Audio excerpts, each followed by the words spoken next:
United they stand. Recent weeks have seen Romanians gather in the hundreds of thousands to say no to corruption after the government's attempt to water down anti-graft legislation. These have been the country's biggest protests since the fall of communism. But it took some brave individuals to start saying no to corruption in their everyday life.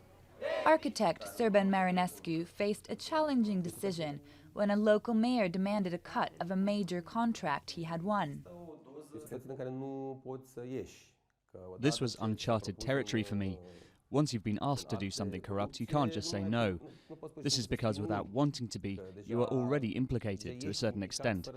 Either I had to pay a bribe or report it. Neither option was easy. Marinescu plucked up the courage to report the incident and, after a months-long trial, the mayor was locked up. A turning point came in 2015 when a blaze in a Bucharest nightclub killed 64 people. The blaze was blamed on corrupt officials turning a blind eye to fire regulations. Pentru prima oară, ceea ce părea un clișeu, și anume corupția ucide și corupția ne afectează. For the first time, what seemed like clichés, corruption kills, corruption affects us all, became very real. People felt it directly. Din acel moment și până acum, From that moment onwards, a large mass of people who would not tolerate corruption anymore was formed. E o masă critică, dar e o masă semnificativă de oameni care nu mai tolerează corupția. Between 2014 and 2016, legal proceedings were launched against more than 1,100 people for allegedly misappropriating more than €1 billion between them.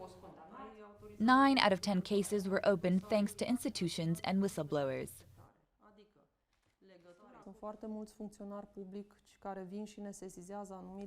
Lots of civil servants contact us about instances of corruption. They were offered bribes, their bosses make them draw up public contracts in a particular way. I think this is a sign that people trust our institution, but it's also a change in mentality.